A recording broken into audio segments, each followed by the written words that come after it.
జమ్మూ కాశ్మీర్లో పరిస్థితులు తిరిగి సాధారణ స్థితికి చేరుకుంటున్నాయి. నిన్నటి వరకు వేర్పాటువాదులుగా ఉన్నవారు, ఇండియాకు వ్యతిరేకంగా రెచ్చగొట్టి కాశ్మీర్ లోయలో అల్లరి సృష్టించేవారు ప్రస్తుతం శాంతి కాముకులుగా మారిపోయారు. శాంతి ప్రవచనాలు పలుకుతున్నారు. ఎప్పుడు విధ్వంసం గురించి మాట్లాడేవారు ప్రస్తుతం అభివృద్ధి మంత్రం జపిస్తున్నారు. ఎలక్టోరల్ పాలిటిక్స్ వైపు మొగ్గు చూపుతున్నారు. హింసను త్యజించి శాంతి శాంతి అంటూ కలవరిస్తున్నారు. ప్రస్తుతం జమ్మూ కాశ్మీర్లోని వేర్పాటువాదుల జనజీవన స్రవంతిలో కలిసి హింస వల్ల ఎలాంటి లాభం లేదు, న్యూఢిల్లీతో సామరస్యంగా వ్యవహరిస్తూ ప్రాంతీయంగా అభివృద్ధి చెందాలనే ఆలోచనలో ఉన్నారు. మరి అకస్మాత్తుగా వేర్పాటువాదుల్లో మార్పులు రావడానికి కారణం ఏమిటి? ప్రత్యేక కథనంలో మరింత సమాచారం తెలుసుకుందాం.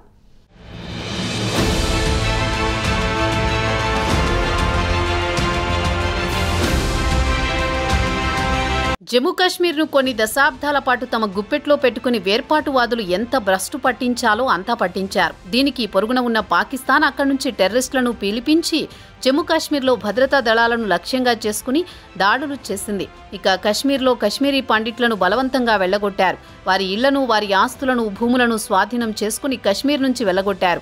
వారంతా ఇప్పటికీ న్యూఢిల్లీలో కడు దయనీయ స్థితిలో బ్రతుకుతూ భారంగా బ్రతికిడుస్తున్నారు. నిన్నటి వరకు ఇండియా నుంచి విడిపోతాం, పాకిస్తాన్లో కలుస్తామంటూ ప్రగల్భాలు పలికిన వేర్పాటువాదులు పాకిస్తాన్లో పరిస్థితులను చూసి తర్వాత వాస్తవాలు అర్థమయ్యాయి. అక్కడ ఒంటిపూట కూటికి ప్రజలు నానా అవస్థలు పడుతున్నారు. అక్కడ షరీఫ్ ప్రభుత్వం పాక్ పౌరులకు కనీస అవసరాలను తీర్చడం లేదు. పాక్ ప్రజలతో పోల్చుకుంటే ఇక్కడి ప్రజలు ఒక విధంగా మెరుగైన జీవితాలు గడుపుతున్నారని చెబుతున్నారు.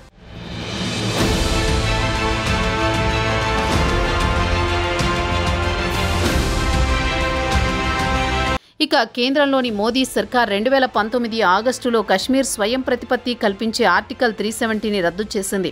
జమ్మూ కాశ్మీర్ను కేంద్రపాలిత ప్రాంతాలుగా చేసింది.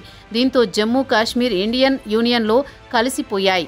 దీంతో కాశ్మీర్ లోయలో కొంతకాలం పాటు నిరసనలు వెల్లువెత్తాయి. తర్వాత పరిస్థితులు సాధారణ స్థితికి చేరుకున్నాయి. ప్రస్తుతం పరిస్థితులు పూర్తిగా అదుపులోకి వచ్చాయి. మాజీ ప్రత్యేకవాదులు కూడా తరచూ బంద్లకు పిలుపునిచ్చేవారు. ప్రభుత్వాలకు సహాయ నిరాకరణ చేసేవారు. ప్రస్తుతం అవన్నీ గత చరిత్ర కిందికి మారిపోయాయి. ఇక ఇక్కడి ప్రత్యేకవాదానికి నాయకత్వం వహించిన నాయకులు కూడా క్రమంగా ప్రజాస్వామ్యం గురించి మాట్లాడుతున్నారు. న్యూఢిల్లీపై తమ నమ్మకం లేదనే వారు కూడా క్రమంగా తమ అభిప్రాయాలను మార్చుకుంటున్నారు. తమకు ప్రజాస్వామ్యంపై నమ్మకం లేదు, ఇండియాపై నమ్మకం లేదు అనేవారు ప్రస్తుతం ఎలక్టోరల్ పాలిటిక్స్ గురించి మాట్లాడుతున్నారు. ప్రత్యేక ఉద్యమానికి నాయకత్వం వహించిన నాయకులు కూడా క్రమంగా ఏదైనా రాజకీయ పార్టీలో చేరి పోటీ చేసి అసెంబ్లీలో ఎంట్రీ ఇవ్వాలని కలలు కంటున్నారు.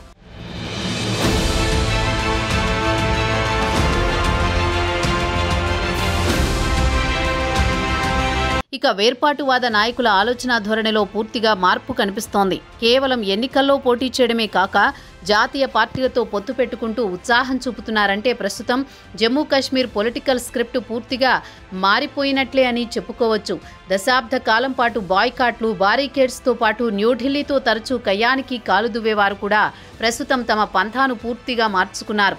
ఒకప్పుడు హై ప్రొఫైల్ నాయకుడు తరచూ ఇండియాపై అంటే విషం చిమ్మే నాయకుడు ఇండియాకు వ్యతిరేకంగా ఆవేశపూరితంగా ప్రసంగాలు చేసి ప్రజలను రెచ్చగొట్టే నాయకుడు ఈరోజు పూర్తిగా మారిపోయాడు. రోజు తన నియోజకవర్గంలో ప్రజలను కలుస్తున్నాడు, వారితో కరచాలనం చేస్తున్నాడు, రాజకీయ ప్రసంగాలు చేస్తున్నాడు, పక్కా రాజకీయ నాయకుడిగా వ్యవహరిస్తున్నాడు.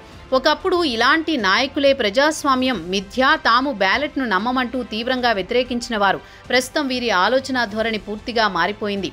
తాము అధికారంలోకి వస్తే ఏం చేస్తామో ఇప్పటి నుంచే ప్రజలను తమ వైపు తిప్పుకోవడానికి ప్రయత్నిస్తున్నారు.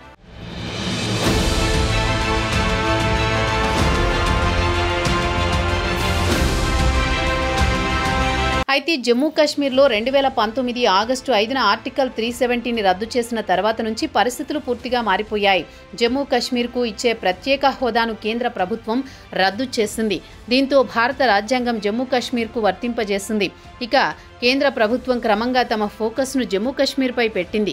బడ్జెట్లో వేలాది కోట్ల రూపాయలను కేటాయించి రాష్ట్ర అభివృద్ధికి పలు ప్రాజెక్టులు చేపట్టింది. ముఖ్యంగా రోడ్లు, బ్రిడ్జీలు, మెడికల్ కాలేజీలు, టూరిజం హబ్లు, ఇండస్ట్రియల్ పార్కులను అభివృద్ధి చేయడం జరిగింది.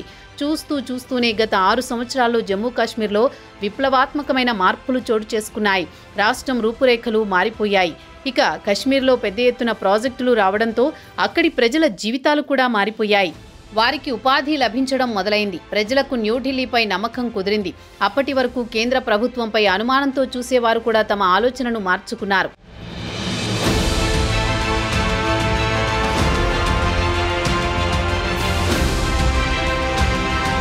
ఒకవైపు కశ్మీర్ను అభివృద్ధికి భారీ ప్రాజెక్టులను చేపట్టింది కేంద్ర ప్రభుత్వం.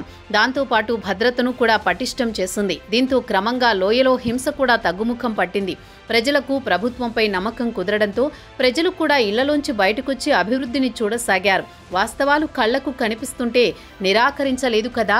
ప్రజలకు కూడా ప్రజాస్వామ్యంపై నమ్మకం కలిగింది. అప్పటి వరకు వేర్పాటవాద నాయకులుగా చలామణి అయిన నాయకులు కూడా క్రమంగా జనజీవన స్రవంతిలో కలిసిపోయి ఇక తాము కూడా రాజకీయ నాయకులుగా అవతారమెత్తుతున్నారు. దశాబ్దాల పాటు జమ్మూ కశ్మీర్లో నిరసనలు, బందులు, కాల్పుల మోతతో కొన్ని తరాలు గడిచిపోయాయి. ప్రస్తుతం ఇక్కడి యువత ఆలోచన ధోరణిలో మార్పు కనిపిస్తోంది. వారు కూడా ఉన్నత చదువులు చదువుకుని మంచి ఉద్యోగం సంపాదించుకుని మెరుగైన జీవితం పొందాలని కలలు కంటున్నారు. ఇక వారు వేర్పాటువాదులు చెప్పే కథనాలు ఏమాత్రం నమ్మడం లేదు. తమకు అభివృద్ధి కావాలని కేంద్ర ప్రభుత్వం చేపడుతున్న పలు ప్రాజెక్టుల వల్ల అభివృద్ధి జరుగుతోంది. దీంతో ఉద్యోగ ఉపాధి అవకాశాలు మెరుగుపడతాయి. కేంద్రం ఆఫర్ చేసే వృత్తి నైపుణ్యంలో శిక్షణతో పాటు వ్యాపారాల్లో రాయితీలు వీరికి ఆకర్షణీయంగా కనిపించసాగాయి.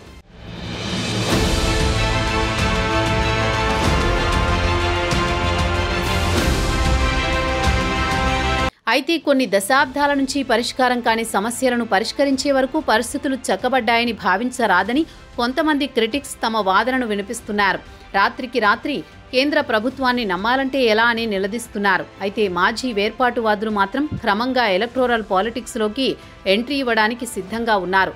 ఒకప్పుడు కశ్మీర్లో ఎన్నికలంటే బహిష్కరించాలని పిలుపునిచ్చిన వారే ప్రస్తుతం తాము ఎన్నికల బరిలో నిలబడి పోటీ చేసి కశ్మీర్ రూపురేఖలను మారుస్తామని ప్రజలకు హామీలు గుప్పిస్తున్నారు. అయితే రాజకీయ విశ్లేషకులు మాత్రం రాష్ట్రంలోకి పెద్ద ఎత్తున పెట్టుబడులు వస్తున్నాయి, భద్రత పెరిగింది. గతంలో మాదిరిగా రోజు ప్రజలు రోడ్లపైకి వచ్చి భద్రతా సిబ్బందిపై రాళ్లు రువ్వే సీన్లు కనిపించడం లేదు. అయినా రిస్క్ తప్పదు. న్యూఢిల్లీపై అనుమానంతోనే చూస్తారని చెబుతున్నారు. అయితే అంతిమంగా ప్రజలు మాటే చెల్లుబాటు అవుతుంది. తమకు మెరుగైన జీవితాలు కావాలని వారు కోరుకుంటున్నారు. కాబట్టి ఇక వేర్పాటువాదుల పిలుపును ప్రజలు నమ్మే పరిస్థితి కూడా కనిపించడం లేదంటున్నారు రాజకీయ విశ్లేషకులు.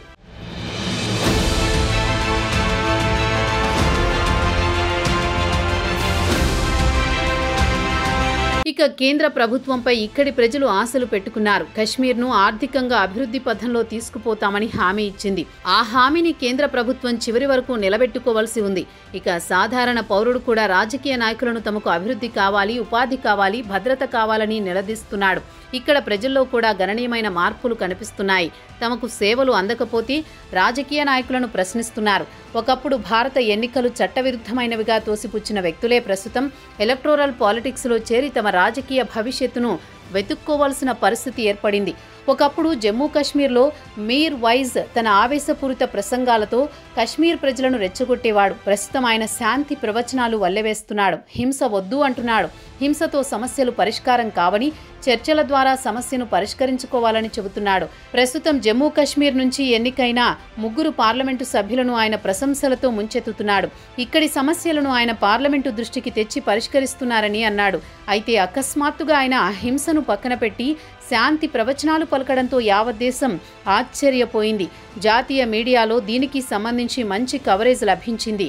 ఎట్టకేలకు వేర్పాటువాదులు, జమ్మూ కాశ్మీర్ ప్రజలు వాస్తవాలు తెలుసుకున్నందుకు అభినందించాల్సిందే.